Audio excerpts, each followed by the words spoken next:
सत्यम ही लाश है, सत्यम ही लाश है। चल यहाँ से। चल रुकना, बड़ा खतरनाक आइडिया है हमारे दिमाग में। लाश को दिखा के गांव में इसका मेला लगाएंगे, खूब सारा पैसा कमाएंगे। नहीं, बहुत चिंता है। नहीं, चल यहाँ से। मेरी बात समझ, किसी को पता नहीं चलेगा। अरे ये जोखिम भरा वाला काम है, जिसको लाश है ना वही जाने।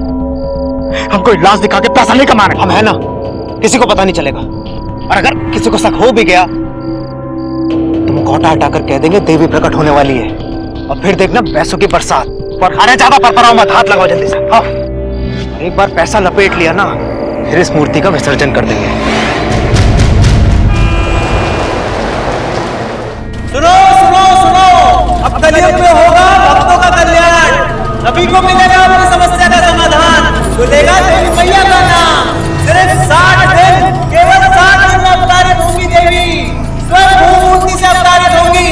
सुनो सुनो सुनो, सबको मिलेगा अपनी समस्या का समाधान, कलयुग में होगा सबकी समस्या का समाधान।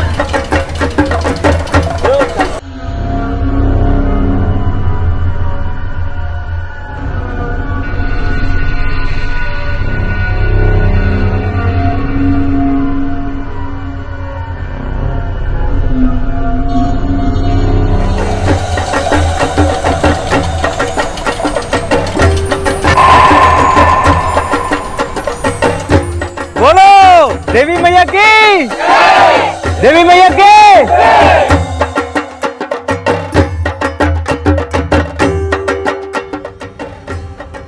ये लो दादा आपकी चाय। वाह, बहुते बढ़िया चाय है। क्या बोला भैया? हाँ, अब तो पूरे ही भक्त बन गए हो, खूब पुण्य कमा रहे हो। किसी का कल्याण हो या ना हो, इनका तो हो रहा है। खूब नोट छान रहे हैं भैया। नोट तो पता नहीं, पर बदबू जरूर छान रहे।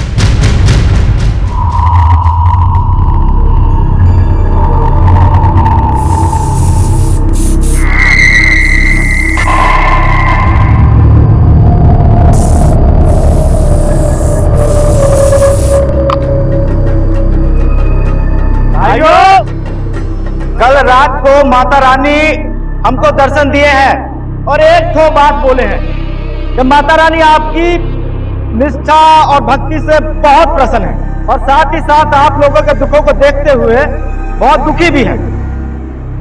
माता रानी बहुत जल्द प्रकट होंगी आपकी दुविधाओं का नाश करने के लिए। तो माता रानी की, माता रानी की। तो भाइयों, अब आप लोग आइए और माता रानी की अर्जी लगाइए। देखिए, हमने आप लोगों के लिए माता रानी को 1000 के नाटों का माला चढ़ाया है। अब जो जो मुझसे बन पड़ेगा वो मैं जरूर चढ़ाऊंगा। माता रानी की, माता रानी की। ये हमारे तरफ। ना भाई ना, हम कोई पंडित पुजारी तो है नहीं, हम तो माता रानी के सेवक हैं और पूरी जिंदगी माता रानी की सेवा में गुजारनी है। आपके चढ़ावे को तो हम हाथ नहीं लगाएंगे। अरे महाराज, काहे पंडित जी को पाप लगा रहे हैं? ये धान पेटी नहीं देख रहे हैं, इसमें चढ़ाइए ना। हाँ, जाइए जाइए। अरे आप सब भी आइए, चढ़ावा लगाइए। आइए आइए आइए। माता रानी की, माता रानी की।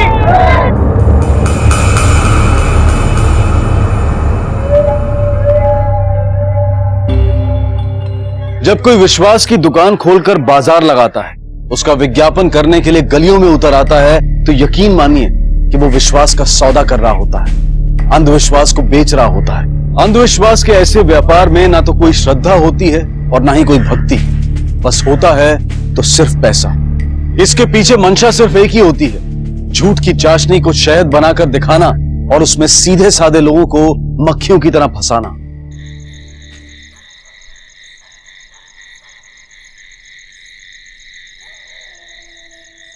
हमको भी हमारा हिस्सा चाहिए। ये कौन सा सोना? किस सोने की बात कर रहे हो? लखनऊ की बस्ती में किसी की हैसियत है सोना चढ़ाने की? हाँ? साला सोना खुद हड़प जाओगे।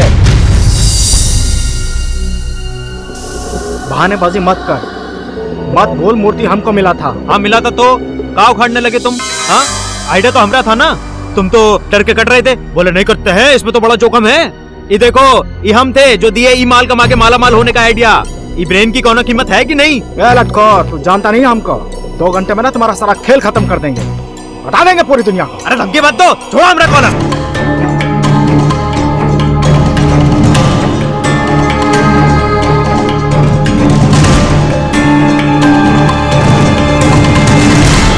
हेलो दरोगा बाबू,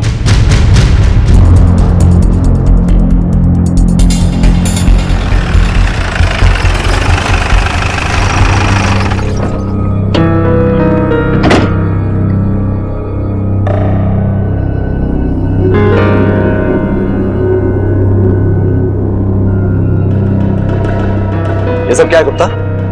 यहाँ तो कोई भी नहीं है, पूरा पंडाल खाली है। लेकिन सर फोन करने वाले ने यही जगह बताई, कोई चाय वाला।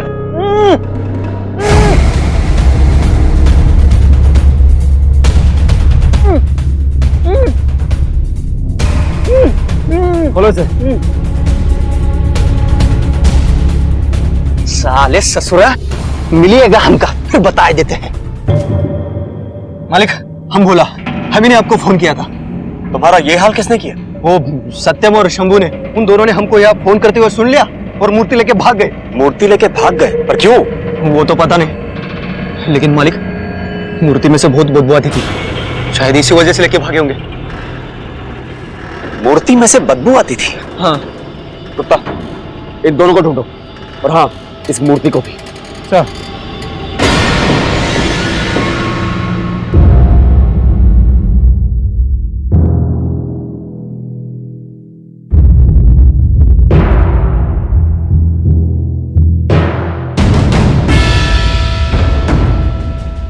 गुप्ता, तुम इसी मूर्ति की बात कर रहे थे? हाँ सर, यहाँ के मछुआरों से पता चला। आराम से, आराम से, आराम से खींचो।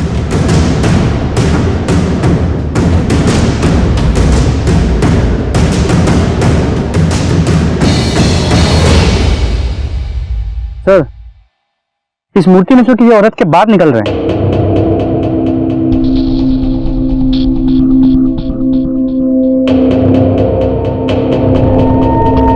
माय गॉड, किसी औरत को मार के उसकी मूर्ति बना दी है। भोला, तुम इसी मूर्ति की बात कर रहे थे? हाँ मालिक, यही तो है देवी माँ की मूर्ति। गुप्ता, इसे फॉरेंसिक लैब भेज दो, ध्यान से और बहुत आराम से। चल। और हाँ, अब तक आप लोग देवी समझ के जिसकी पूजा कर रहे थे, देवी मैया के, वो देवी उवी नहीं है, लाश है, डेड बॉडी। अब जरा सोच के बताइए कि पिछले कुछ दिनों में, पिछले हफ्ते में इस गांव से या इस गांव के आसपास के इलाके से कोई औरत लापता हुई है? अच्छा, इस गांव में और गांव के आसपास के एरिया में मूर्ति कौन बनाता है, यह भी नहीं मालूम? अच्छा भोला, ये सत्यम और शंभू मेला लगाने के अलावा और क्या काम करते हैं? मालिक ये शंभू तो फेरी वाला है, बच्चों का फ्रॉक सब बेचने का काम करता है, और ये सत्यम ब्लॉक में सरकारी कागज बनाने का दलाली करता है। गुप्ता, एक काम करो, जिस भी गांव वाले के फोन में सत्यम, शंभू या मूर्ति की फोटो मिले, उसे एविडेंस के तौर पे कलेक्ट कर लो।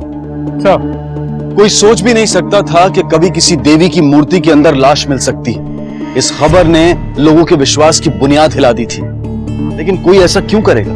क्या किसी लाश को ठिकाने लगाने के लिए मूर्ति महज एक जरिया थी, या फिर किसी लावारिस लाश को उठाकर मूर्ति में डाल दिया गया था ताकि देवी के प्रकट होने की बात फैलाकर लोगों से पैसा ऐंठा जा सके? पुलिस के सामने ऐसे कई सवाल थे, और वो जुटी थी शंभू और सत्यम की तलाश में। जी जी सर, ओके सर, यस।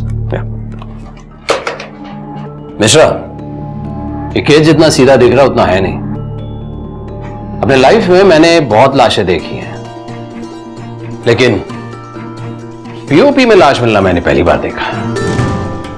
ये केस बहुत पेचीदा और सेंसिटिव है। धर्म के नाम पर लोगों की भावनाओं के साथ खिलवाड़ हुआ है। इससे पहले लोगों का गुस्सा बढ़ के हमें उन्हें पकड़ना होगा। Yes sir. मिश्रा, मुझे तुम्हारी एफिशिएंसी पर पूरा भरोसा है। पूरी ताकत लगा दो कि मुजरिम जल्द से जल्द पकड़े जाए। सर आप बिल्कुल चिंता न करें, दिन रात एक कर देंगे हम।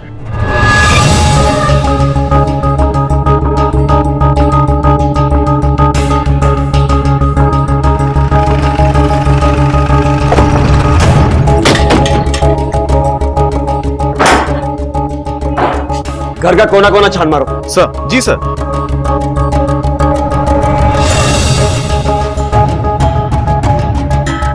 कुछ मिला? नहीं सर।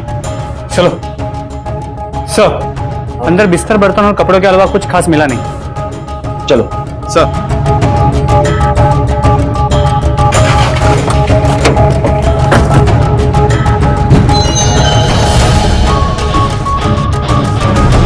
ढूंढो सर।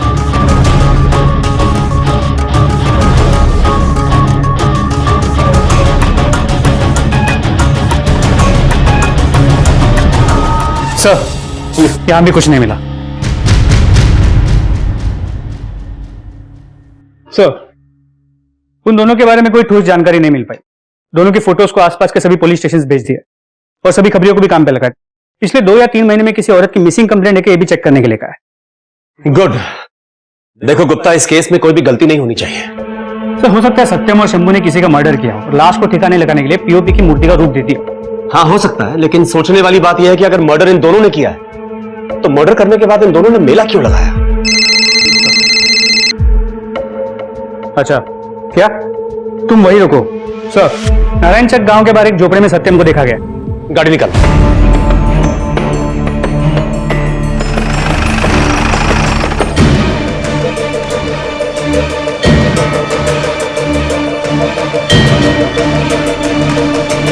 तू यहां बाहर नजर रख। चलो।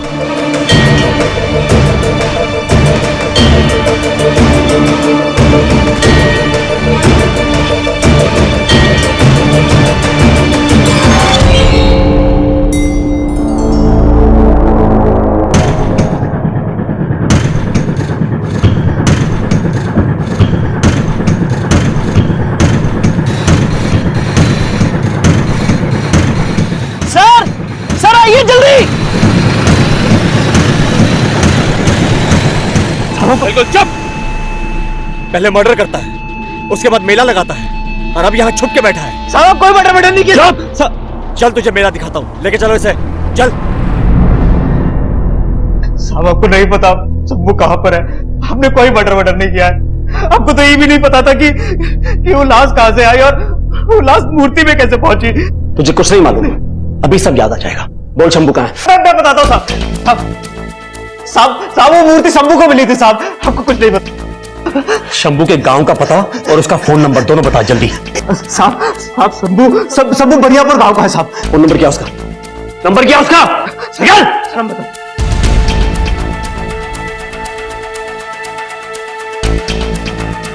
ये नंबर काम नहीं कर रहा है, कृपया नंबर जांच लें।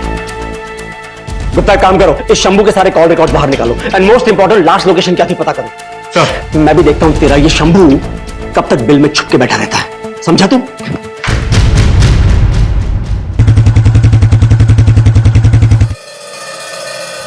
सर, फोन के नेटवर्क डिटेल से पता चला कि शंभू यहां से भागकर पास के गांव गया, जहां उसने अपना फोन स्विच ऑफ कर दिया।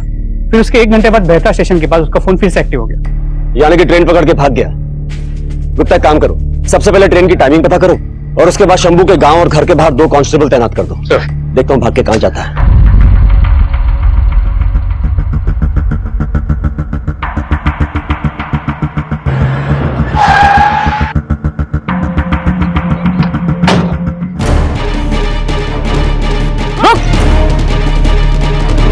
शंभू रुक, रुक।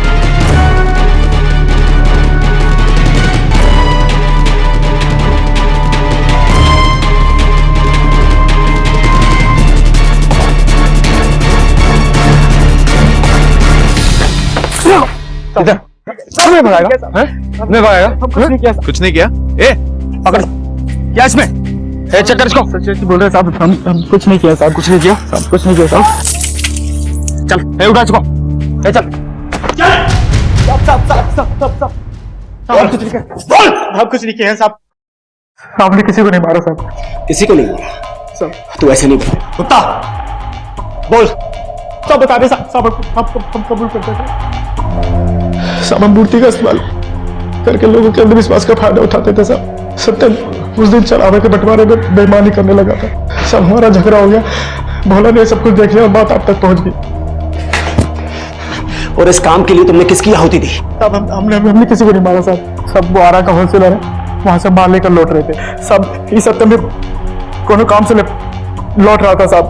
साहब का सबसे बहुत जोर का लगा था साहब। रामपुर के पास हमने बस रुक पाई और सब हम पेशाब करने के लिए उतरे थे सर। अरे यार इतना लंबा सफर, साला अब जाके बस रोका है।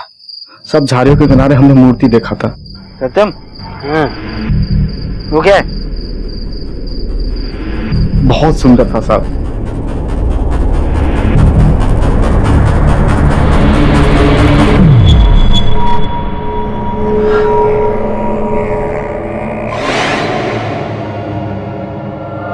सत्यम की लाश है।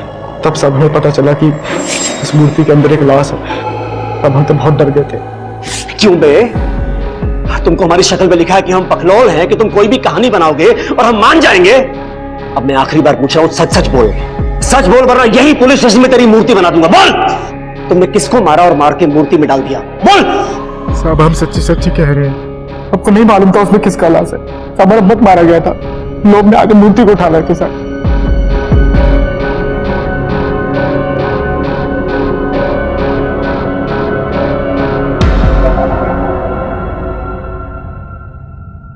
सर, कोई लीड?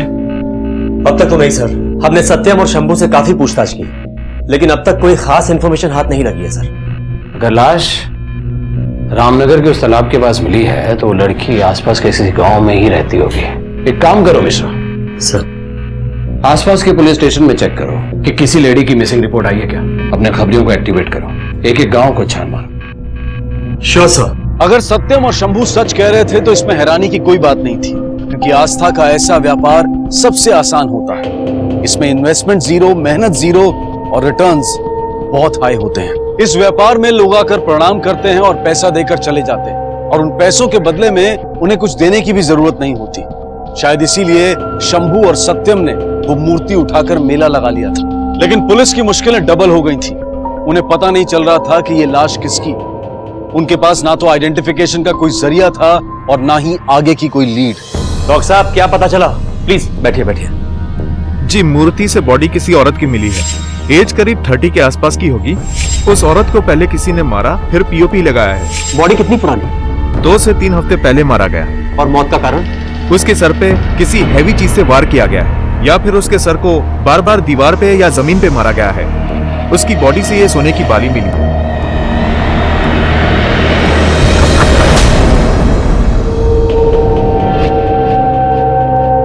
जब लोग गुमराह करते हैं तो बेजान चीजें राह दिखाती हैं। जी सर। ये बालियां बताएंगी कि इसे किसने खरीदा है। हर दुकान पर दस्तक दो, खोद निकालो जुर्म की जड़ को।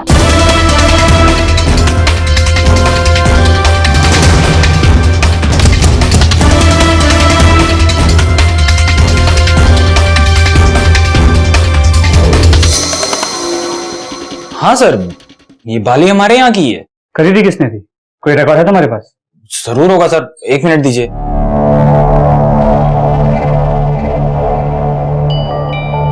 हाँ सर, ये 4 महीने पहले एक ये जगन सिंह नाम के आदमी ने खरीदी है। जगन सिंह, जगन नौटंकी मंडल। ठीक है, तुम वही रुको। सर, खबरी ने बताया कि नौटंकी का मालिक जगन अभी वही है। तारका सुरकावर नाम की किसी नौटंकी की ड्रेस रिहर्सल कर। सर, उसने और एक बात बताई, उसकी बीवी कविता 1 महीने से किसी को भी दिखी नहीं।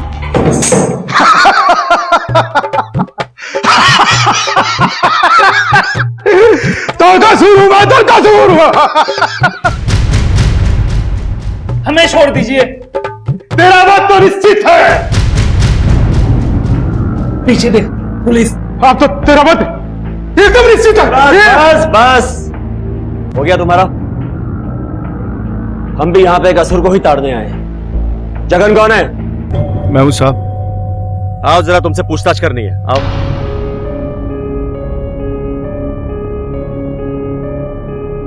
जगन, तेरी पत्नी कविता कहाँ है? सर, तीरथ पे गई। हम यहाँ तेरी नौटंकी सुनने नहीं आए हैं, सच सुनने आए हैं। तुझे क्या लगा कि तू अपनी ही पत्नी का मर्डर करके हमको नौटंकी दिखाता रहेगा और हमें पता ही नहीं चलेगा? क्या कह रहे हैं सर?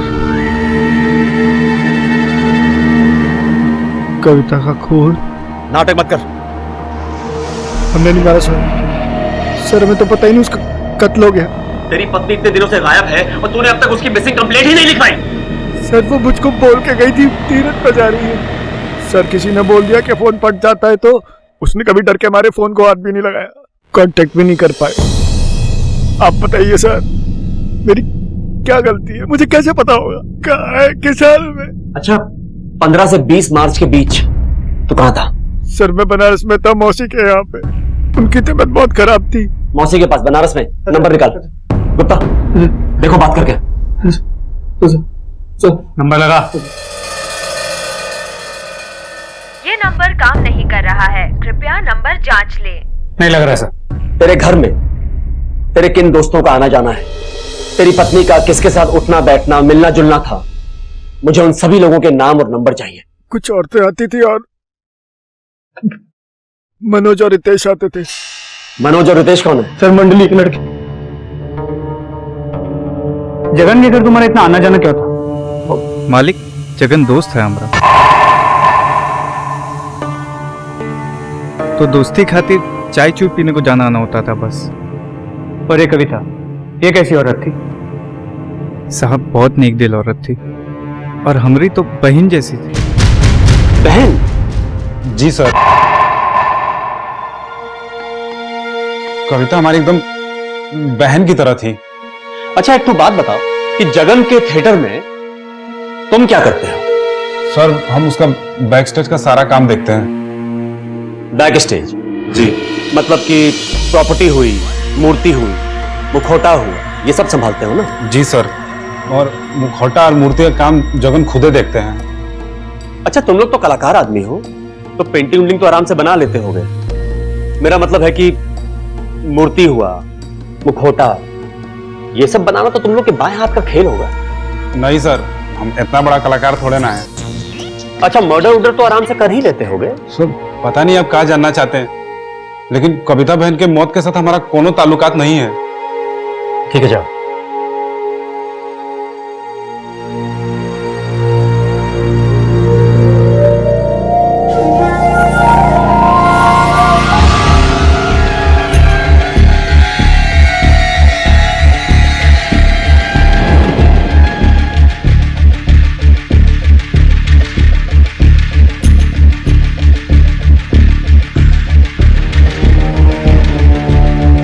गुप्ता तुम लोग नीचे तलाशी लो, मैं ऊपर देखता हूं। चल ऊपर दिखा।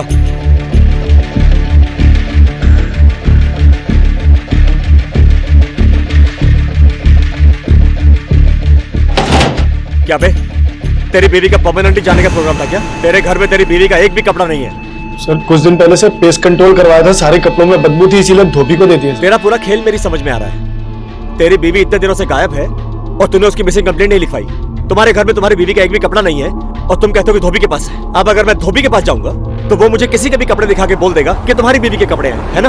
अबे मर्डर की प्लानिंग बहुत अच्छी की तूने, एकदम तुम्हारी नौटंकी की कहानी की तरह। लेकिन तू एक बात भूल गया जगन, अगर तेरी नौटंकी की कहानी में मुझ जैसा एक कैरेक्टर होता ना तो तू ऐसा गुनाह कभी नहीं कर पाता। पुलिस को जगन का कैरेक्टर शुरू से ही संदेशपद लग रहा था। कोई अपनी पत्नी से 1 महीने तक बिना संपर्क के कैसे रह सकता है? तो क्या जगन झूठ बोल रहा था? और अगर वो झूठ बोल रहा था तो क्या उसी ने अपनी पत्नी कविता का खून किया था? और अगर वो झूठ नहीं बोल रहा था तो जगन और कविता का रिश्ता बड़ा ही विचित्र था। सर सभी से पूछताछ कर ली, कुछ हाथ नहीं लगा, लेकिन ये मनोज और रितेश अचानक से गायब हो गए। दोनों के फोन्स भी स्विच ऑफ है। क्या? एक काम करो गुप्ता, पूरी फोर्स लगा दो, इन दोनों को फटाफट ढूंढो। और हाँ, इन दोनों का नंबर भी सर्वेलेंस पे डाल दो। सर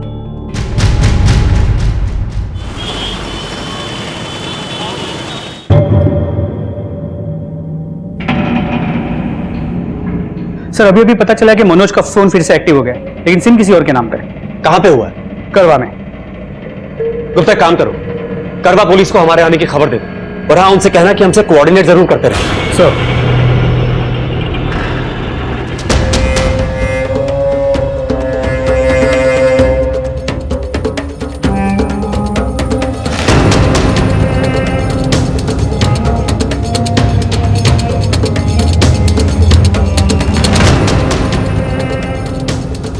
कौन सा? हाँ ये बंदा। उठ। तू कौन है? जी बोलिए साहब। पक्का यही नंबर ट्रैक हुआ है? हाँ सर ये नंबर। फोन दिखा। ये फोन कहां से मिला तुझे? जी साहब, यहीं के पास की दुकान से सेकंड हैंड में खरीदा है। चल बता कौन सी दुकान से लिया, चल लेके चलो इसे। सर ये एक आदमी बेच के गया था। इस तस्वीर को देखो, क्या इसी आदमी ने बेचा था? हाँ सर यही था। कुछ अंदाजा है कि ये आदमी इस समय कहां मिलेगा? सर उसका तो नहीं पता। तुमको उसके बारे में कोई भी खबर मिलती है सीधा मेरे को फोन कर। जा। जी सर। क्या अपडेट है मिश्रा? सर मनोज का फोन ट्रैक तो कर लिया है, लेकिन मनोज ने फोन किसी और को बेच दिया सर। मिश्रा, आजकल फोन की लत ऐसी है कि दिल धड़कना बंद हो जाए लेकिन फोन बजना बंद नहीं होता। अगर उसने पुराना फोन बेचा है तो जाहिर है नया मोबाइल और सिम कार्ड भी खरीदा होगा। पैसे तो थे उसके पास, क्योंकि उसने कविता की लाश से गहने नहीं निकाले थे। ऐसा करो, 50-60 किलोमीटर के आसपास जितने भी गांव हैं जहां मोबाइल और सिम कार्ड की शॉप है, वहां से सिम कार्ड के नए एप्लीकेशन फॉर्म कलेक्ट करो और एक एक फॉर्म को चेक करो।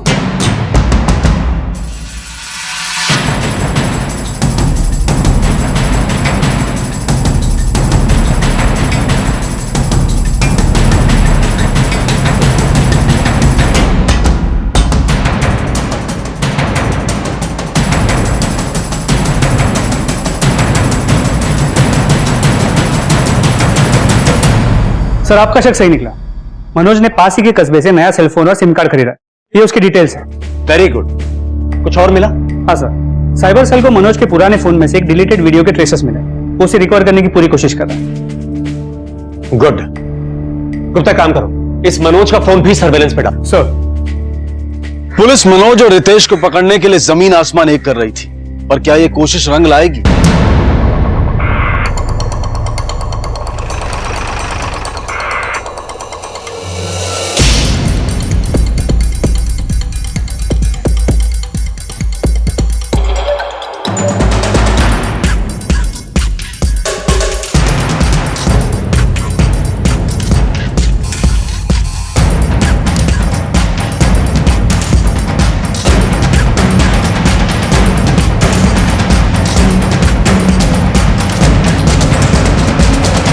कहां भाग रहा है बे?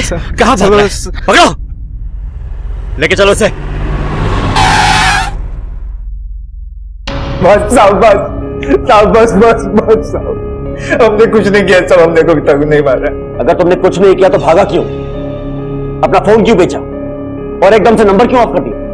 साहब गाय मारे की कविता तो अपनी बहन जैसी थी साहब। बहन जैसी? अरे साहब हम क्या बताएं, उस कविता का ना चरित्र कोनो ठीक नहीं था। बहुत सारे चक्कर थे उसके, और ये बात उसके पति को भी पता था, पर उसने कभी कुछ नहीं कहा। क्या कविता के गैर मर्दों के साथ संबंध थे? और क्या ये बात जगन को पता थी और उसी ने कविता का खून कर दिया? पुलिस पुख्ता सबूत ढूंढ रही थी।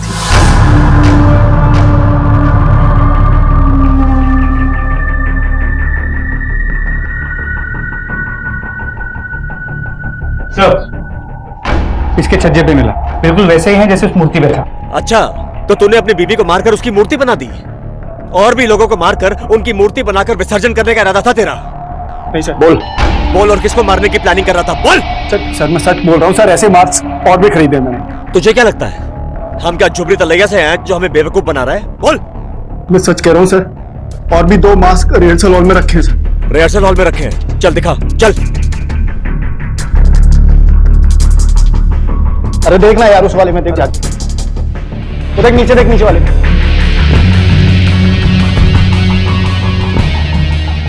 कहाँ गया यार मास्क? अरे मुझे क्या पता, मैं तो सिर्फ यहाँ पर नाम का इंचार्ज हूँ। कोई भी आता है सामान लेकर चला जाता है और रजिस्टर भी मेंटेन नहीं करता सर। चल वहां देख। हाँ देखता हूँ मैं।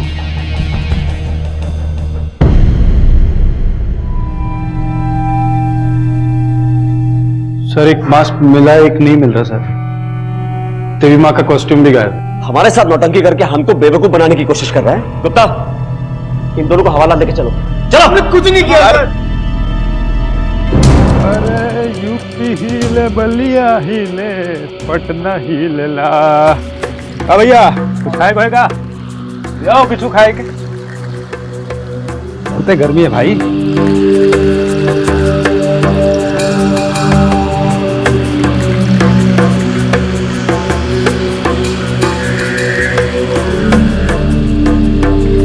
क्या? तुम वही रुको।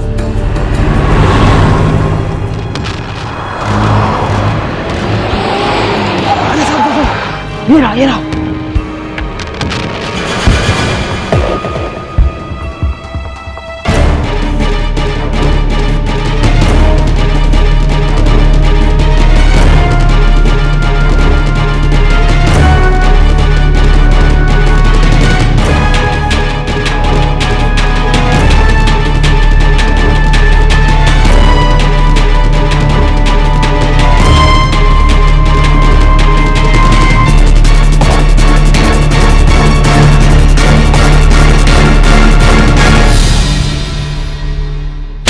ले चलो इसे। सर हम कुछ नहीं किए सर।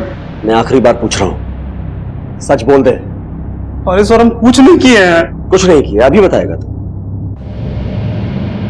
अरे सच बोल रहे सर, हम कुछ नहीं किए हैं। कुछ नहीं किया है? हम कुछ नहीं किया है। अरे सर हम कुछ नहीं किया है। कुछ नहीं। सर सच बोल रहे हैं सर। चुप। अब सुन मेरी बात, मनोज ने सच बक दिया है।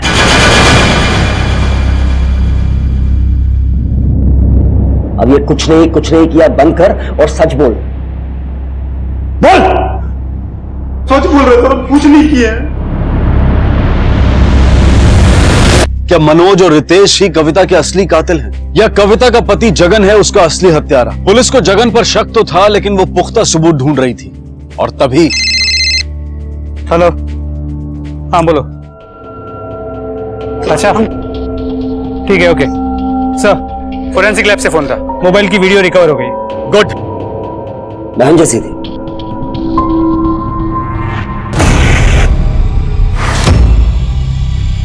सब ये वीडियो तुम्हारे फोन में कहां से आया?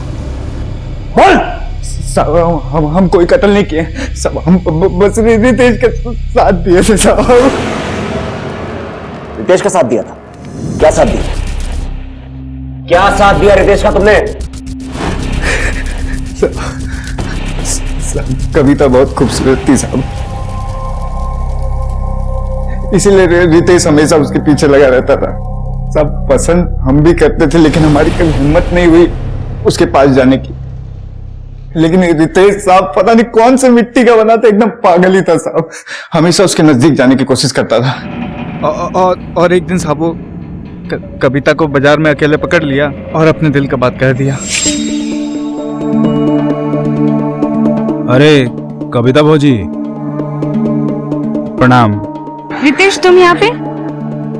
वो कहा है ना कि आपसे एक बात कहनी थी। हाँ बोलो। अरे भौजी वो कहा है ना कि आप हमको बहुत अच्छी लगती हैं और हम आपसे बहुत प्यार करते हैं। दिमाग खराब है तुम्हारा, पगला गए हो तुम? तुम्हें दिखता नहीं हम शादीशुदा हैं? तुम्हारे भैया का पता चलेगा ना, खूब मारेंगे तुमको। हम आपसे बहुत प्यार करते हैं, एक बार समझिए तो।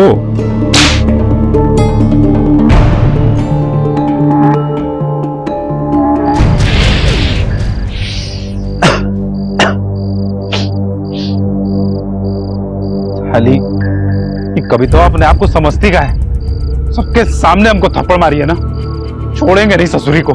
अरे दूर रहे मर्दे। अरे काहे इतना सोच रहे हो, जाने दो ना।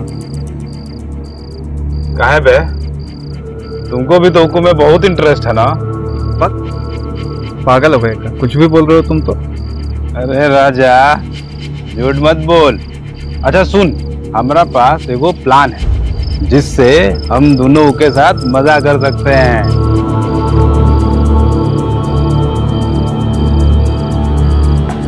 ऐ, तुम्हारा ना दिमाग खराब हो गया। देखो भाई, हमको तो कोनो लफड़ा में नहीं पड़ना। अरे कोनो लफड़ा नहीं होगा, तो हमारा बात सुन।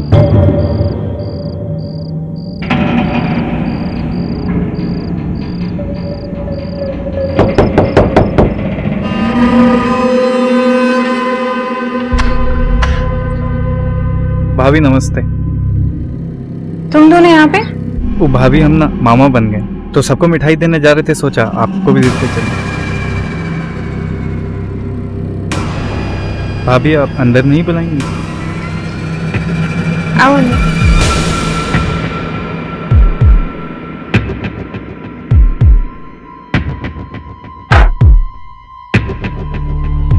भाभी आज हम बहुते खुश। लीजिए पेड़ा खाइए।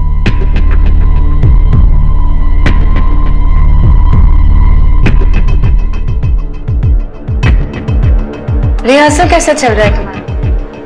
ठीक ठीक चल रहा है भाभी।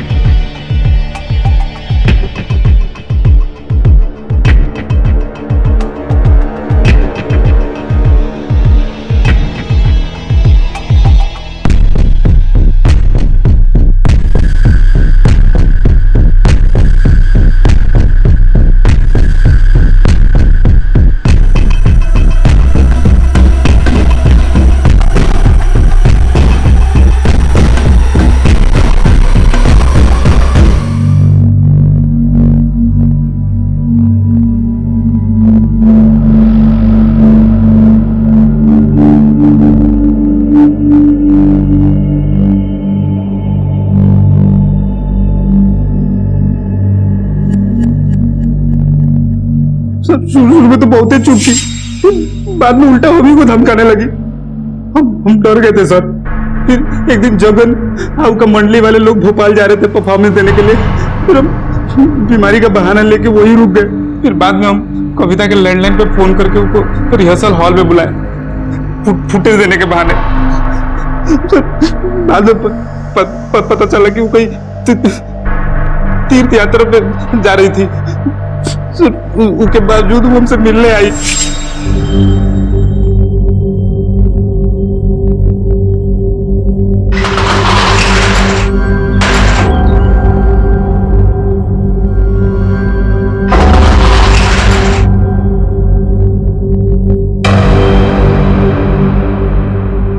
हमको हमारा वीडियो दो।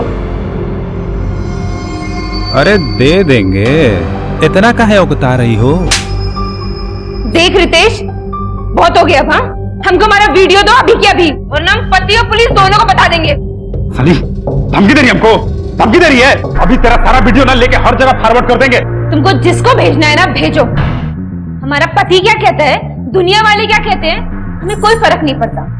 पर तू जैसे नीच को ना तुम्हारी हैसियत ना दिखा के रहेंगे, देखना। अरे अच्छा सुन सुन सुन सुन सुन सुन, ले ले पकड़ अपना वीडियो पकड़, ठीक है? ये वीडियो तो हमको मिल गया है, इसका मतलब ये नहीं कि तुम बच जाओगे। तुम्हें बहुत शौक है ना औरतों की इज्जत के साथ खेलने का। अब तुम्हें हम ऐसी सजा दिलवाएंगे ना कि किसी को मुंह दिखाने के लायक नहीं रहोगे तुम। रितेश, क्या हुआ? तबीयत खराब है का? नहीं। और ये मूर्ति कहाँ से आई है? मूर्ति नहीं है, कविता है। क्या बकवास कर रहे थे? देखेगा। हाँ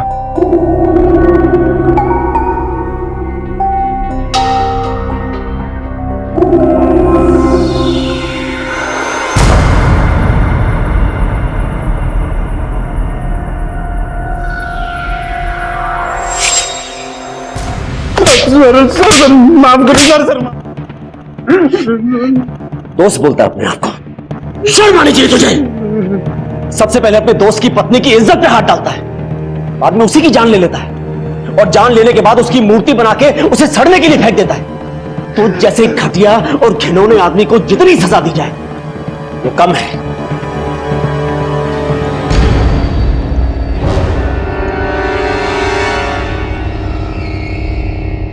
कविता की हत्या के इस मामले ने इस बात की फिर से एक बार पुष्टि कर दी कि हमने अपने समाज में औरतों को खुलकर जीने की, अपनी बात कहने की और अपना दुख दर्द बांटने की आजादी नहीं दी है। अगर मनोज और रितेश कविता को ब्लैकमेल कर रहे थे तो उसने कभी इसके बारे में किसी को कुछ बताया क्यों नहीं? पहले ही दिन से इसके खिलाफ आवाज क्यों नहीं उठाई? इसमें दोष सिर्फ कविता का नहीं, हमारी मानसिकता का है, हमारे नजरिए का है, जो ऐसे किसी भी अपराध का शिकार बनने के बाद औरतों को एक अलग तरीके से, नीची नजर से देखता है। क्यों ऐसे अपराध में बदनामी होती है औरतों की? अगर कोई आपका सामान लूट लेता है या आप किसी हिंसा का शिकार होते हैं तब तो आपकी बदनामी नहीं होती, तो फिर ऐसे अपराध में औरतों की बदनामी क्यों?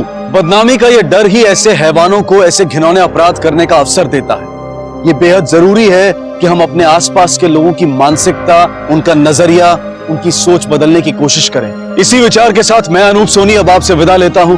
फिर मुलाकात होगी अगले एपिसोड में और खुलासा करेंगे एक और जुर्म का। तब तक अपना और अपने परिवार का ख्याल रखें। और देखते रहें क्राइम पेट्रोल डायल 100 1 को सीख हम सबको। जय हिंद।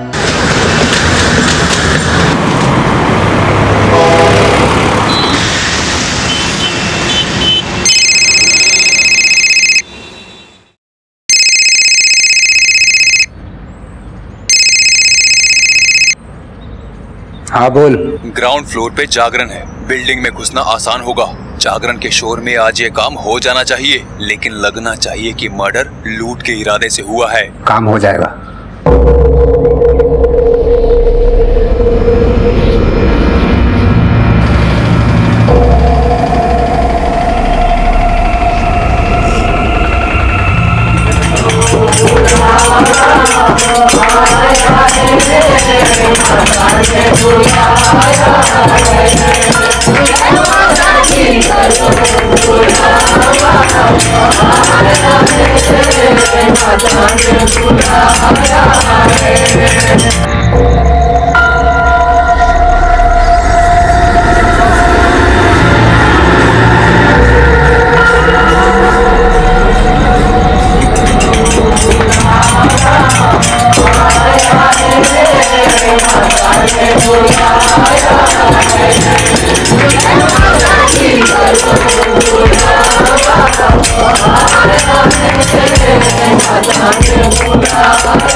रोमा, रोमा बेटा, रोमा, बेटा, रोमा बेटा कहाँ जा रही है? रोमा, रुको, रोमा, रोमा, रोमा, सुनो, बेटा कहाँ जा रही है? रोमा, रोमा, रोमा, रोमा, बेटा, रोमा, बेटा ना।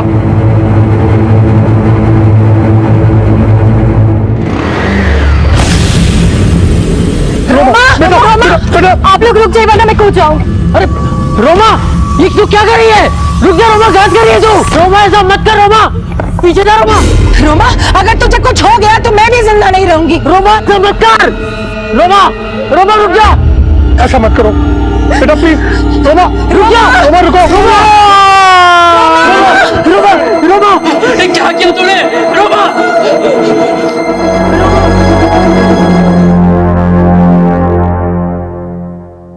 एक तरफ हत्या की साजिश और दूसरी तरफ आत्महत्या का मंजर, और इन दोनों का संबंध मुंबई मलाड में रहने वाले भाटिया परिवार से था। आखिर कौन था वो किलर और किसने उसे हत्या के इरादे से यहां भेजा था? हत्या का टारगेट क्या भाटिया परिवार का कोई एक सदस्य था या फिर पूरा परिवार ही निशाने पर था? ये सारे सवाल मौजूदा हालात में अभी उठे ही नहीं थे, क्योंकि साजिश अधूरी रह गई थी। हत्या करने आया शख्स सबकी नजरें चुराकर भाग चुका था, लेकिन आत्महत्या का हादसा सबकी आंखों के सामने था, और वो आंखें इस बदहवासी से हैरान भी थीं और नम भी।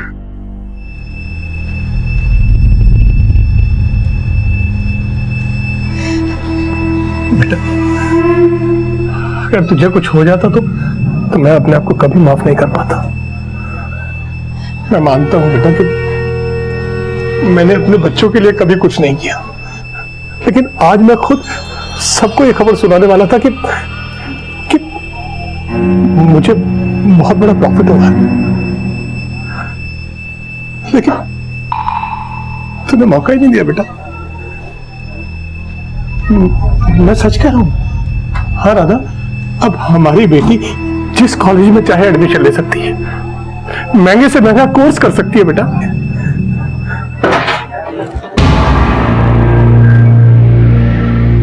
घबराओ मत, हमें बताओ तुम्हें किसने सुसाइड के लिए उकसा? सर, मैंने सुसाइड करने की कोशिश नहीं की, मेरा पैर फिसल गया था।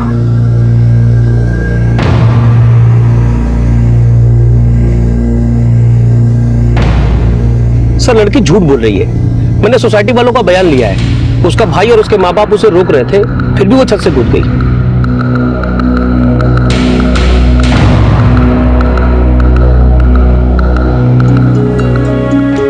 पुलिस पूछताछ करने आई थी। पर मैंने बोल दिया कि वो एक्सीडेंट ही था।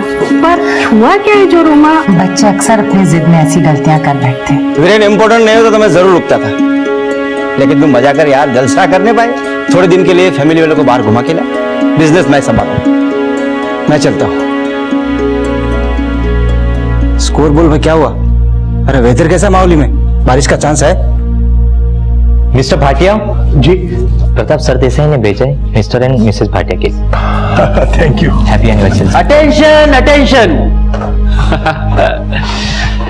हाँ, अपने पेरेंट्स की 25th मैरिज एनिवर्सरी के ओकेजन पे मैं और रोमा आपसे कुछ कहना चाहते हैं।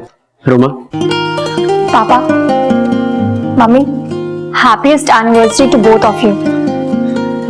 And I am really sorry, मैंने आप दोनों का दिल बहुत दुखाया। पापा, I am proud of you. हाँ, एक चीज मैं आपको बता दूं जो आप में से बहुत कम लोगों को पता होगी। मेरे पापा ने बॉलीवुड में भी अपना लक आजमाया है। ये एक्टर बनना चाहते थे, बल्कि इन्होंने तो एक फिल्म भी प्रोड्यूस की थी खुद को लॉन्च करने के लिए, बट अनफॉर्चुनेटली वो फिल्म कभी रिलीज नहीं हुई। पर आज इस मौके पे हमें इनके हुनर का जलवा देखने को मिलेगा, है ना पापा? नहीं बेटा, कम ऑन, एक डायलॉग प्लीज, कम ऑन। अच्छा ठीक है। बाबू मोशाय, जिंदगी और मौत तो ऊपर वाले के हाथ में है, उसे ना आप बदल सकते हैं ना मैं। हम सब तो इस रंगमंच की कठपुतलियां हैं जिसकी डोर ऊपर वाले की उंगलियों में है। कौन कब कहां कैसे उठेगा ये हम सब में से कोई नहीं बता सकता। क्या बात है।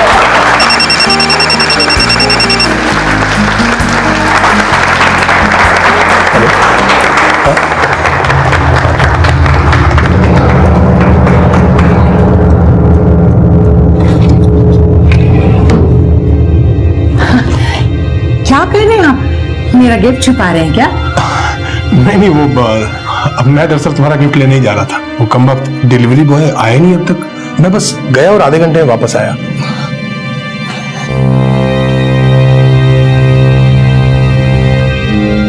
कबाड़ खुली ही छोड़ना है।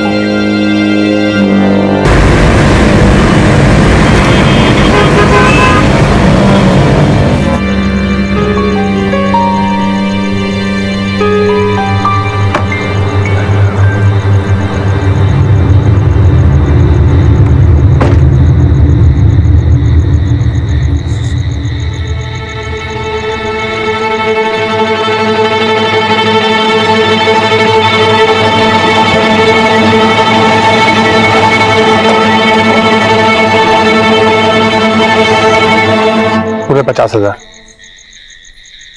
ये क्या कर रहे हो तुम?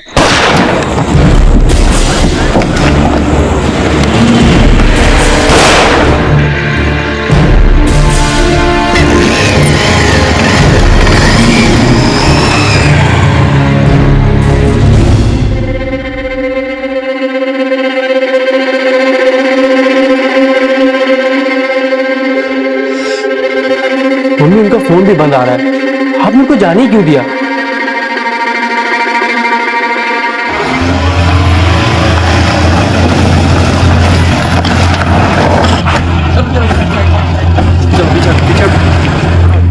किसने फोन किया था? सर मैंने किया था। मेरा नाम किशोर है, बस यहीं जा रहा था। लाश और गाड़ी को देखा तो मैंने आपको फोन किया। पाटिल, गाड़ी चेक करो। सर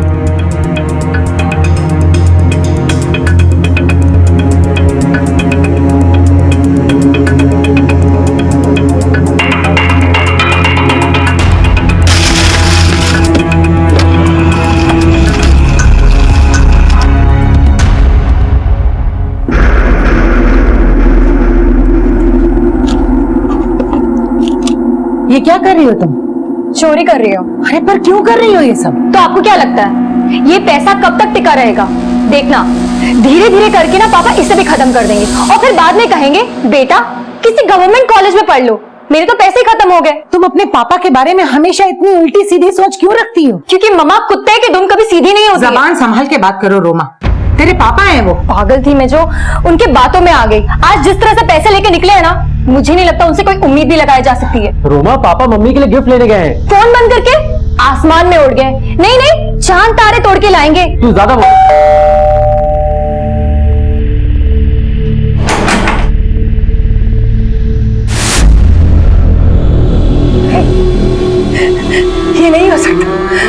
आप झूठ बोल रहे हैं, ये नहीं हो सकता। देखिए, मैं आपकी हालत समझ सकता हूँ, लेकिन मुझे वीरेन के बारे में कुछ बात करनी है। पार्टी छोड़ के गिफ्ट लेने चले गए, पार्टी से पहले याद नहीं आया?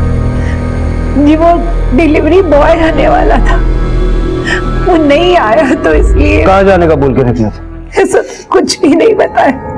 बिजनेस क्या है उनका? Import export.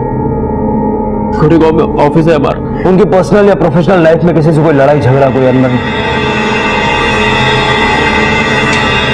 ये छुपाइए मत हमसे। पापा की उनके बिजनेस पार्टनर के साथ कुछ अनबन चल रही थी। नाम क्या है बिजनेस पार्टनर का? प्रफुल्ल ठक्कर। अनबन की वजह? पापा पिछले 4 साल से उनके साथ बिजनेस कर रहे थे। पापा को ऐसा लगता था कि वो पैसों का गबन करके अकाउंट्स में झूठी एंट्री डालते हैं। वीरेन भाटिया की हत्या करने वाला किलर वही था जो पहले भी हत्या के इरादे से भाटिया परिवार के फ्लैट में घुसने की कोशिश करना चाहता था। लेकिन वीरेन खुद उसके पास क्यों गया था? इन सवालों में साजिशों के ऐसे चक्रव्यूह छिपे थे जो बहुत जल्द पुलिस के सामने आने वाले थे, और वीरेन की जिंदगी के वो राज भी जो बेहद चौंकाने वाले रहस्यों से भरे थे। हेलो, वीरेन भाटिया। आप बोल कौन रहे हैं? वीरेन भाटिया का यार बोल रहा हूं, और उसको बोलना कि फोन बंद करके रखने से कोई फायदा नहीं होगा। घर का पता भी अच्छी तरह से जानता हूं। आप बोल कौन रहे हैं? 10 लाख रुपया लेना है मुझे उससे। आप अपनी फर्म का नाम बताइए, मैं अकाउंट चेक करके। हमारे धंधे में अकाउंट कुछ नहीं होता। फोन दे उसको। का नाम क्या है? अमिताभ बच्चन।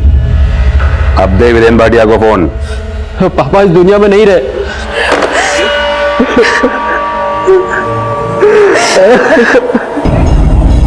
पाटिल, मुझे इस वीरेन भाटिया के कॉल रिकॉर्ड्स, बैंक रिकॉर्ड्स और बिजनेस अकाउंट्स के सारे डिटेल्स चाहिए, और अपने खबरियों से बोलो कि इसके बिजनेस पार्टनर प्रफुल्ल ठक्कर पे नजर रखें। Sir, here we go, last over. Heaved away, that's 4 of them. 1 bounce, that's the start you need when you're trying to get 17. And don't forget Ugrash, he's taking Stuart Broad for 6 sixes in and over in a T20 game as well, so he can hit 2. Perfect start for India. Hello, Viren Bhatia का राम नाम सत्य हो गया है क्या? कौन? तेरा बाप। सुलेमान भाई। वीरेन भाटिया का कैलेंडर तू है ना? पता कर वो वाकई मर गया है कि नहीं, और अगर वो सच में मर गया है तो मेरे 10 सीताफल तू चुकाएगा।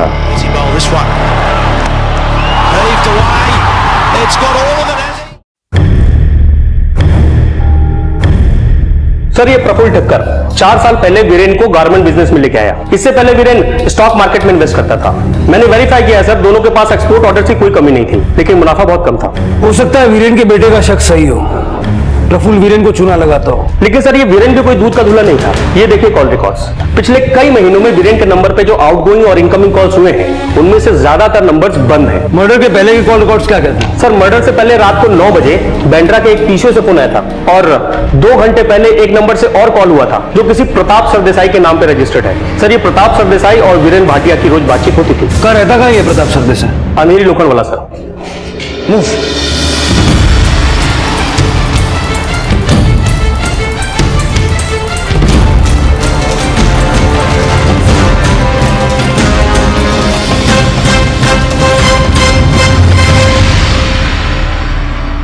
जी, मैं और वीरेन कॉलेज के टाइम के दोस्त थे, लेकिन आप लोगों की आने की वजह? आपको नहीं पता कि शनिवार की रात को वीरेन भाटिया का मर्डर हो गया है? क्या? ये कैसे हो सकता है? शनिवार को आपकी वीरेन के साथ क्या बात हुई थी? शनिवार को तो उसकी मैरिज एनिवर्सरी थी, उसने मुझे इनवाइट किया, तब मैं बिजी था तो मैं जा नहीं पाया। आखिरी बार कब मिले थे उससे? वही मैरिज एनिवर्सरी के 1 हफ्ते पहले। किस सिलसिले में? सब उसे कुछ पैसे उधार चाहिए थे। आपके दोस्त वीरेन के कौन कौन दुश्मन बन गए थे, आप कुछ बता सकते हैं? मैं क्या बोलूं साहब, मेरे तो कुछ समझ में नहीं आ रहा साहब। जब समझ में आ जाए तो हमें बता दीजिएगा। प्रफुल्ल ठक्कर के साथ साथ इस पे भी नजर रखो।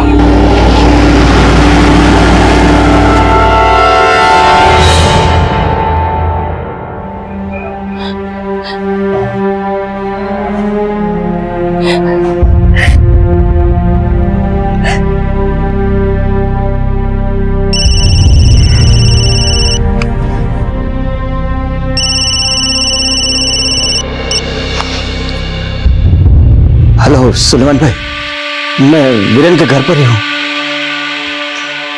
उनके घर वालों से मिला, लेकिन मैं कुछ नहीं जानता। मुझे मेरे पैसे चाहिए बस। 2 दिन है तेरे पास। सर, शनिवार को प्रफुल्ल अपने मराड़ वाले फ्लैट में था। उसकी बिल्डिंग की सीसीटीवी फुटेज में वो रात के 9 बजे घर में गया और सुबह बाहर निकला।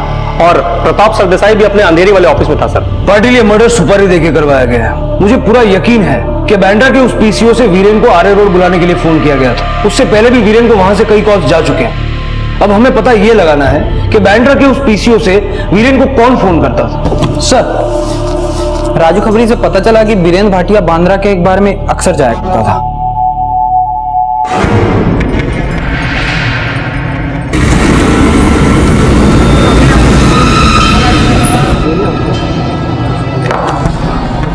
चलो सुनो, इसको पहचानते हो? ये तो रेगुलर कस्टमर है, समझ लो इसका अड्डा ही है। कौन कौन बैठता है इसके साथ? वैसे तो उसके बहुत सारे यार दोस्त आते हैं। ये दोनों आते हैं?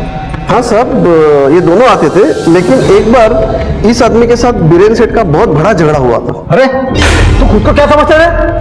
तुझे क्या लगा तू कुछ भी बोलेगा और मैं मान लूंगा? किस बात पर झगड़ा हुआ था? वो तो पता नहीं साहब, लेकिन दोनों बहुत बड़ी बड़ी बातें कर रहे थे। करोड़ों के डील, लाखों के लेन देन। सेठ लोग थे साहब।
सर, प्रताप सरदेसाई वीरेन भाटिया के घर से एक ब्रीफकेस लेके निकला है और अपनी गाड़ी यहीं छोड़कर एक ऑटो पकड़ रहा है।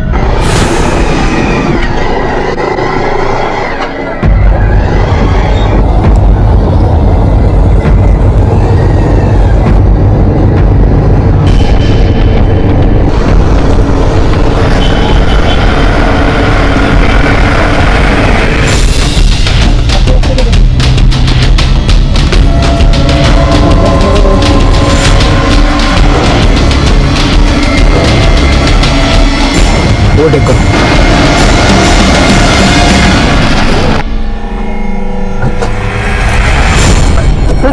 क्या बात है साहब? साहब बताइए तो क्या बात है? बताइए तो क्या बात है? अरे साहब आपको कोई गलतफहमी हुई है। मैं किसी किलर को पैसे देने नहीं गया था वहां पे। मैं तो थाने स्टेशन जा रहा था अपनी गाड़ी छोड़ के ऑटो से। मैं नासिक जा रहा था, 4 बजे की ट्रेन थी, इसलिए मैंने गाड़ी वहां पे छोड़ दी। वीरेन के मर्डर में तेरा क्या आता है? सर मैं उसे क्यों मारूंगा, वो तो मेरा दोस्त था। दोस्त जब कर्जदार हो जाए और पैसे चुकाने का नाम ना ले रहा हो। आप लोग गलत समझ रहे हो। तेरा वीरेन से झगड़ा नहीं हुआ था? सितारा बार, बांद्रा, कुछ याद आ रहा है? वो तो साहब ऐसे ही क्या? किससे मरवाया वीरेन को? मैंने नहीं मरवाया उसे, उसने तो खुद अपने पैरों पे कुल्हाड़ी मार ली थी। साफ साफ बोलो यार, मैं जिंदगी से तंग आ गया हूं। उम्र भर खाक छानता रहा, लेकिन कुछ भी हाथ नहीं लगा। धंधे बदलने के बजाय खुद की आदतें बदली होती तो कुछ हाथ लगता। मेरे बीवी बच्चे क्या कम है मुझे कोसने के लिए, जो तू भी कोसने लगा? जब कोई तुझे समझाने जाता है ना, तुझे ऐसा लगता है सारे तुझे कोसते हैं। हाँ, मैं ऐसा ही हूं भाई, लेकिन तू टेंशन मत ले। मैं बस 2 ही दिनों का मेहमान हूं। अबे चढ़ गई क्या तुझे? मैं सही कह रहा हूं, मैंने खुद को मरवाने के लिए सुपारी दी है। सर पहले तो मुझे विश्वास ही नहीं हुआ, लेकिन वो सच बोल रहा था सर। खुद को मरवाने की लंबी चौड़ी प्लानिंग कर रखी थी उसने। मैंने तेरे 20 पेटी देने हैं और बैटिंग वालों को 10 पेटी। मेरा 50 लाख का इंश्योरेंस है। मेरे मरने के बाद वो पैसे मेरे परिवार वालों को मिलेंगे और सारा कर्ज चुकाने के बाद 20 पेटी उनके पास बचेंगे। अरे बकवास बंद कर यार, पागल हो गया क्या? हाँ मैं पागल ही हो गया हूं, लेकिन अब मुझे कोई नहीं बचा सकता। मैं उस किलर को एडवांस पैसे भिजवा चुका हूं। अरे तू खुद को क्या समझता है? मुझे क्या लगा तू कुछ भी बोलेगा और मैं मान लूंगा?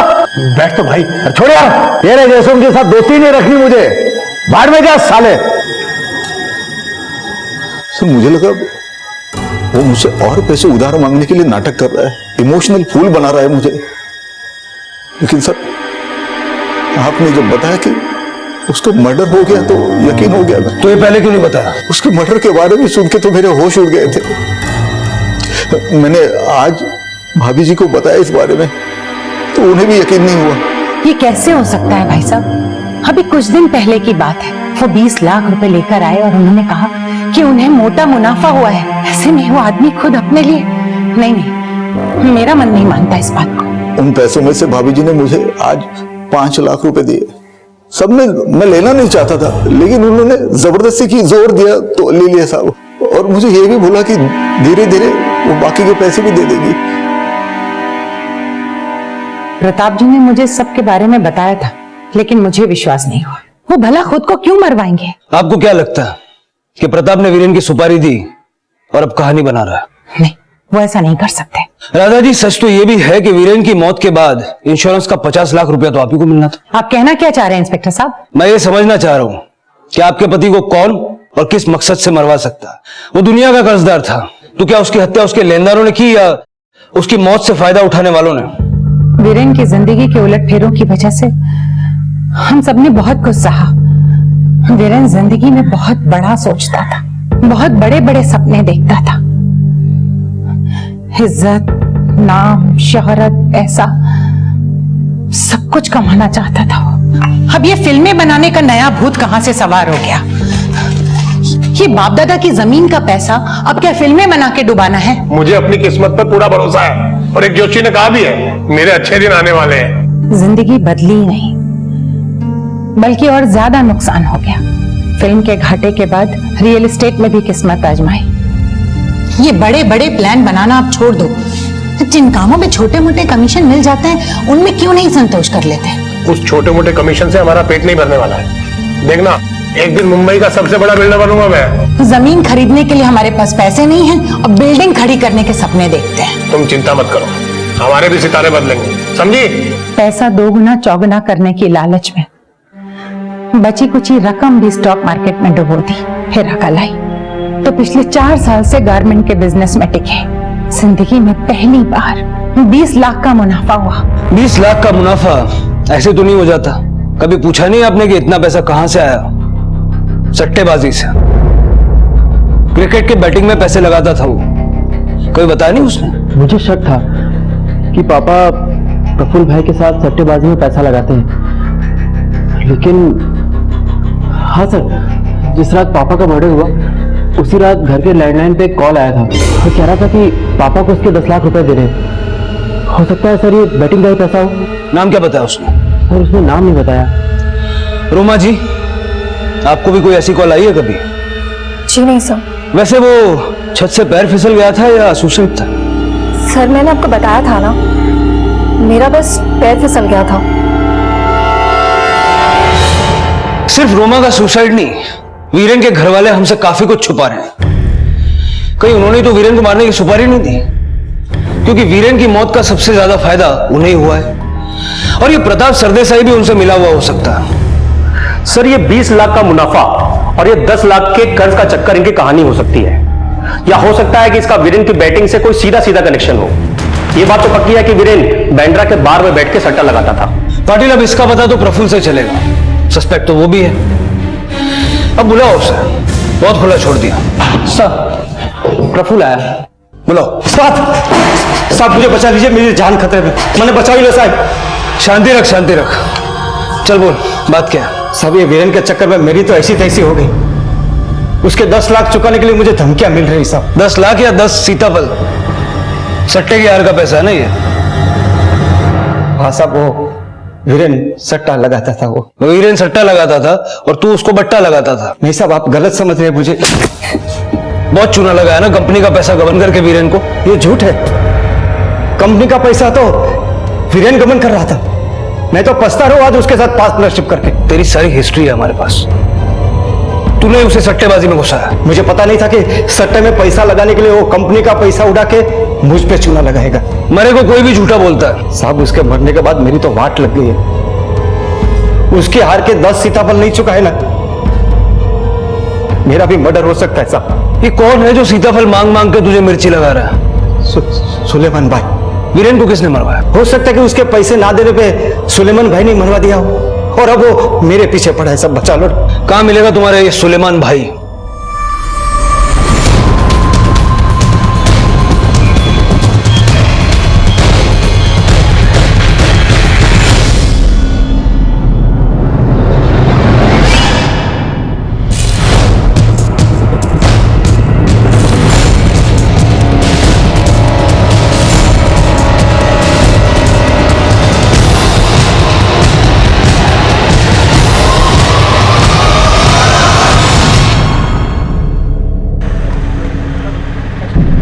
ये लीजिए।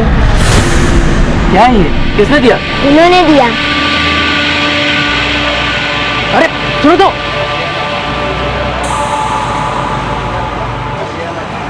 वीरेन का बेटा होने के नाते तुझे उसके 10 लाख चुकाने हैं। अगर नहीं चुकाया तो बाप की तरह मारा जाएगा।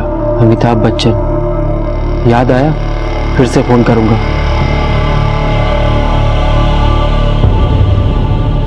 इस अमिताभ बच्चन का फोन आया तो उसको बोल देना तुम पैसे दोगे। बट सर, बीच में मत बोलो, और जो मैं कह रहा हूं वो ध्यान से सुनो।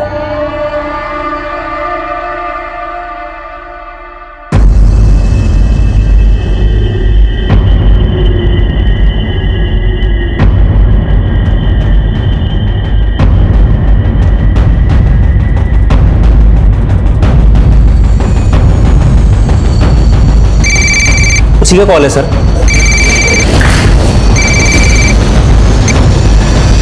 हेलो, पैसों का इंतजाम हो गया? लेकिन कॉल ट्रेस नहीं हो पा रहा है। फोन इतनी जल्दी काट दिया कि लोकेशन का पता ही नहीं चला।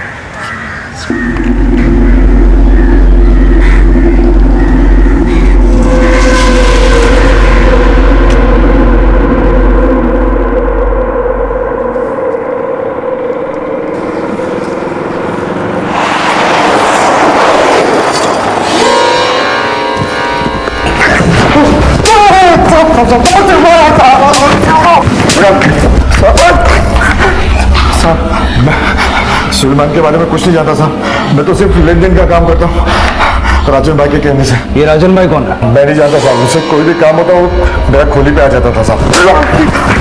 वीरेन के मर्डर में सुलेमान या राजन का क्या हाथ है? साहब मुझे नहीं पता साहब। अब तू बोलेगा तू वीरेन को भी नहीं जानता? मैं वीरेन को मिलता था साहब। उससे बैटिंग का पैसा लेके चले जाता था।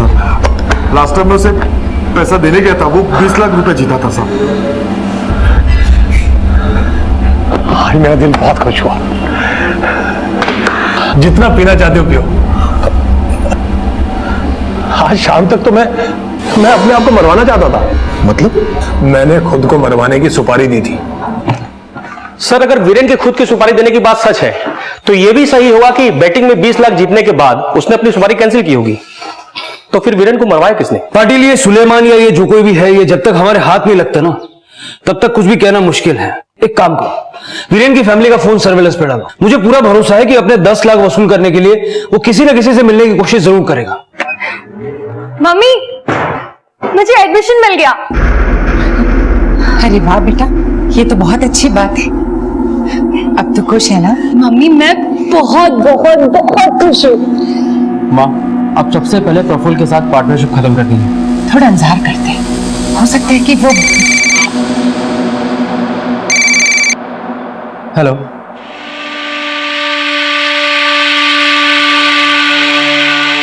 क्या हुआ? किसका फोन था? पापा का कर्जदार मारने की धमकी दे रहा है। हाँ, मैं पुलिस को जाके सब बताता हूँ। अरे नहीं बेटा, पुलिस को बताने से क्या होगा। हम एक काम करते हैं, उसके पैसे दे देते हैं और ये किस्सा ही खत्म कर देते हैं। सर, हृदय के मोबाइल पर अभी बांद्रा के उसी बार के पास से फोन आया था जहां पे वीरेन जाया करता था। पाटिल इमीडिएटली सर्च टीम भेजो। हो सकता है ये सुलेमान उर्फ राजन उर्फ अमिताभ बच्चन वही हो। सर।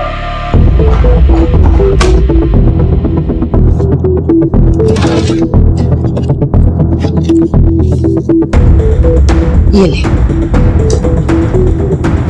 संभाल के जाना। हाँ,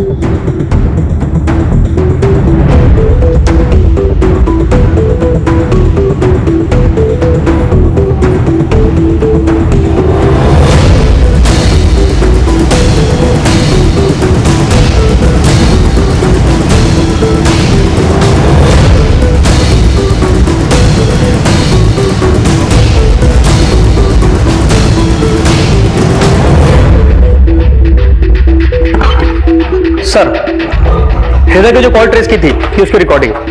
हेलो, 9 बजे तक पहुंच जाओ वरना ठीक नहीं होगा। मतलब हृदय का फोन सर्वेलेंस पर डालने से पहले उसको कॉल आ गई थी। अभी उसके फोन की लोकेशन क्या है?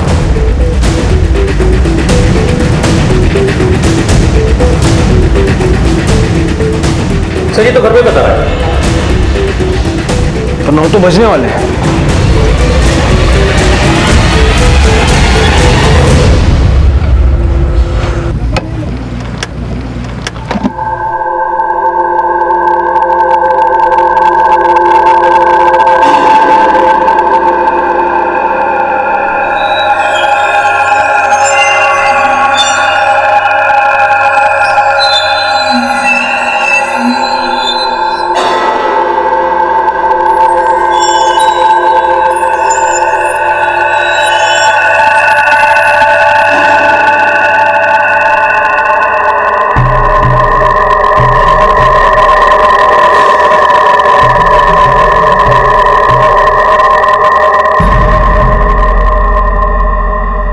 वीरेन की तरह न जाने कितनों को सट्टे के सब्ज बाग दिखाने वाले सट्टेबाजी के सरगना फिलहाल पुलिस की आंखों में धूल झोंकने में कामयाब हो गए थे। लेकिन वीरेन की जिंदगी के खुलासे वीरेन की राह पर चलने वालों की आंखें भी खोलने वाले थे, क्योंकि वीरेन और उसके परिवार की तबाही में सट्टेबाजी का बहुत बड़ा हाथ था। एक पल में 4 गुना 10 गुना कमा लेने की मृत तृष्णा किसी भी नशे की लत जितनी ही घातक होती है, और वीरेन की हत्या उसकी इन्हीं आदतों का परिणाम थी। लेकिन वीरेन की हत्या क्यों और किन हालात में करवाई गई, वो राज इस केस का दुखान था, जिसकी व्यथा बहुत जल्द सामने आने वाली थी।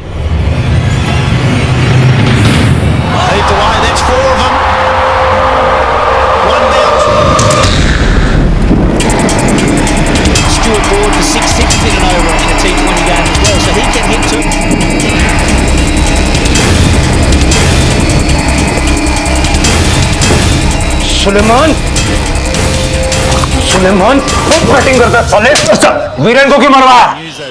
सर, मैं मानता हूं कि मैं वेटिंग करता हूं, लेकिन मैं कहीं किलर नहीं हूं सर। तूने खुद नहीं मारा होगा तो किसी से मरवाया होगा। सर, इसी तरह अगर हम अपने कस्टमर को मरवाते रहे ना तो हमारे साथ बेटिंग कौन खेलेगा? हम लोग धमकी जरूर देते बड़ी बड़ी, ताकि कोई भी कस्टमर हमारा पैसा ना खा सके और हमारे बारे में गलत भी ना सोचे, बस। और जब कोई पैसे दे ही ना तो? सर, मैं अच्छी तरह से जानता था कि वीरेन की हैसियत नहीं है मेरे 10 लाख रुपए लौटाने की, इसीलिए मैंने प्रफुल्ल के जरिए उसे टिप दिलवाई और किस पे सट्टा लगाना है ये बतवाया। और जो 20 लाख रुपए है ना सर, वो मैंने ही उसे जितवाए थे, ताकि उसमें से 10 लाख रुपए जो मेरे थे मैं वो वसूल कर सकूं और उसकी उम्मीद को जिंदा रखूं, ताकि वो खेलना बंद ना करे, बस। इतना करके भी उसने तुम्हारे 10 लाख तो वापस दिए नहीं? आप गलत सोच रहे हैं सर। ना ही मैंने वीरेन को मरवाया है और ना ही मैंने उसे मारा है। वो क्यों मरा, कैसे मरा, किसने मरवाया, मुझे कुछ नहीं पता सर। हाँ, उसके मरने के बाद मैंने उसके बेटे और प्रफुल्ल को फोन जरूर किया ताकि अपने 10 लाख रुपए वसूल कर सकूं, लेकिन जब से आपने मेरे आदमी को पकड़ा मैं वो 10 लाख भी भूल चुका था सर। लेकिन वो 10 लाख तो तूने लिए वीरेन के बेटे से। नहीं सर, मार क्यों रहा है? मैं बोल रहा हूं ना आपको। मंगलवार को बांद्रा के सितारा बार से तूने वीरेन के बेटे को फोन किया? ना ही मैंने किसी से पैसे लिए हैं और ना ही मैंने किसी को फोन किया है सर, प्लीज बिलीव मी।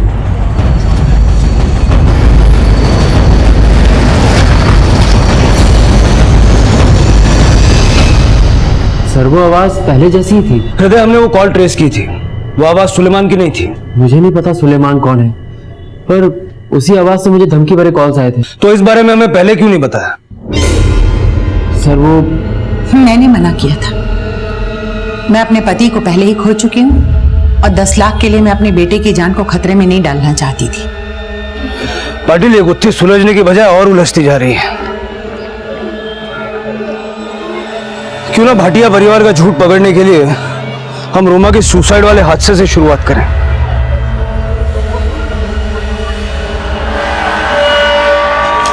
सबसे पहले हमें फोन किसने किया था? एक लेडी है सर, यही रहती है ग्राउंड फ्लोर पे। सर ये रहा।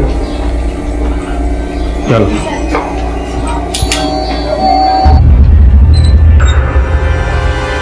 जी आपसे कुछ बात करनी थी। देखिए साहब, हमने कुछ नहीं किया। वो रोमा ने आत्महत्या करने की कोशिश की थी। उसके घर वालों ने कहा था कि पुलिस को कुछ नहीं बताना, इसलिए मैंने। उस रात जो कुछ भी हुआ था वो सारा डिटेल में आप हमें बताइए। उस रात मेरे घर में माता रानी का जागरण था। आप उस रात के प्रोग्राम का आपके हैंडीकैम का रिकॉर्डिंग हमें दिखाएंगे?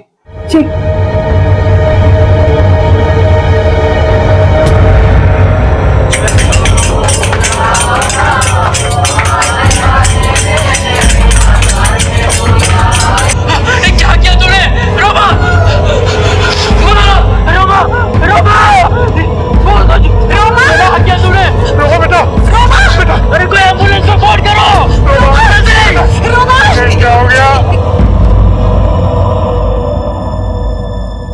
ये तो जगताप है, हिस्ट्री शीटर।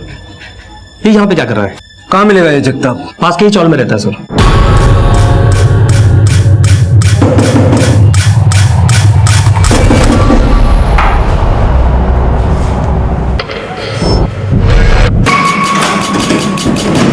छोड़ो मुझे, छोड़ो मुझे। अरे कहाँ ले चल रहे?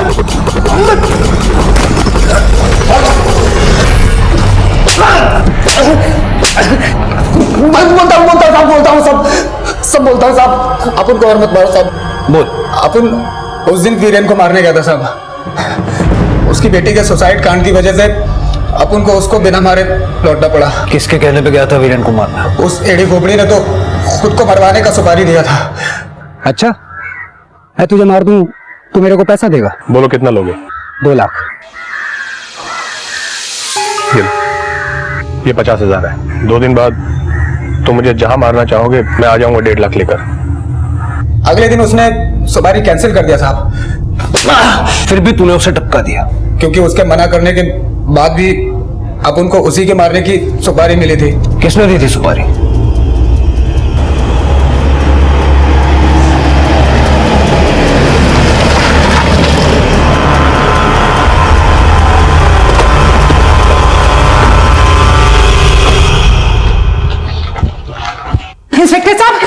इंस्पेक्टर साहब मेरी बात सुनिए। इंस्पेक्टर साहब मेरी बात सुनिए। मेरे बेटे ने किया क्या? इंस्पेक्टर साहब मेरे बेटे को कहा सुनिए ना भैया, कहाँ लेके जा रहे हैं? इंस्पेक्टर साहब, हे भगवान। साहब आपको कोई गलत इंफॉर्मेशन मिली। मैं अपने पापा को क्यों मरवाऊंगा? उस दिन अपना फोन घर पे छोड़ के तू तेरे बाप के बैटिंग का 10 लाख रुपया नहीं बल्कि तेरे बाप की सुपारी का 5 लाख रुपया देने गया था जगताप को। हाँ, मैंने सुपारी दी थी जगताप को। मैंने मरवाया अपने बाप को। तेरी माँ और बहन भी शामिल है ना इसमें? 50 लाख का इंतजार कर रहे हैं सबके सब। वो इस बारे में कुछ नहीं जानते। ये काम सिर्फ मैंने किया, अकेले। हमारा जीना आराम कर दिया था उसने। शराब, बेटिंग, हमारी बिल्कुल परवाह नहीं थी उसको। सिर्फ बड़ी बड़ी बातें करना जानता था। अगर मैं उसको नहीं मरवाता ना तो वो दिन दूर नहीं था जब मैं, माँ और रोमा सड़क पे होते। ये प्लान कब बनाया तूने? मैंने कोई प्लान नहीं बनाया था, लेकिन एक दिन मुझे पता लगा कि मेरे बाप ने खुद को मरवाने की सुपारी दी थी। बस उसी दिन उसने मैंने मरवाने का सोचा। जगताप मुझे अब मरना नहीं है, सुपारी कैंसिल। और हाँ, वो जो एडवांस मैंने तुझे दिया था वो तो रख, लेकिन आज के बाद मुझे फोन मत करना।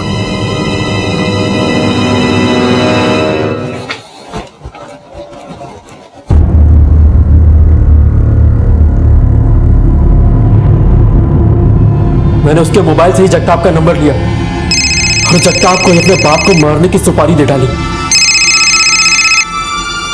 ग्राउंड फ्लोर पे जागरण है, बिल्डिंग में घुसना आसान होगा। जागरण के शोर में आज रात ही काम हो जाना चाहिए, लेकिन लगना चाहिए कि मर्डर लूट के इरादे से हुआ है। काम हो जाएगा। पर उस दिन रोमा के सुसाइड अटेम्प्ट के कारण वो काम उस दिन नहीं हो पाया। पर मैरिज एनिवर्सरी वाले दिन मैंने जगताप को पापा को फोन करने को बोला था।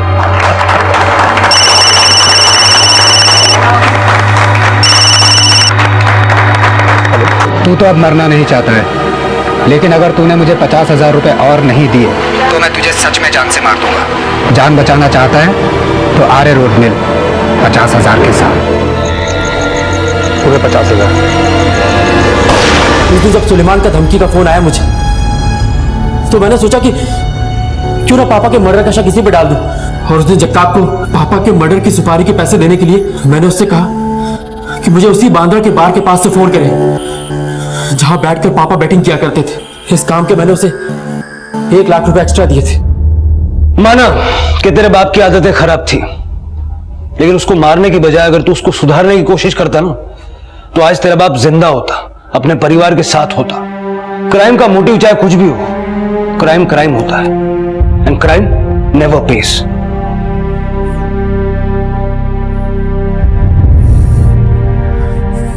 वीरेन पैसा कमाने के लिए जो हथकंडे अपना रहा था, वो इंसान को सिर्फ तबाही की ओर ले जाते हैं। लेकिन जब अपने भटक जाएं तो उन्हें रास्ते पर लाने की कोशिश अपने ही कर सकते हैं। अपनी कोशिशों से निराश होकर अगर अपने ही अपनों का खून बहाने लगे तो फिर ना रिश्ते बचे रहेंगे और ना ही इंसानियत। इसी विचार के साथ मैं अनूप सोनी अब आपसे विदा लेता हूं।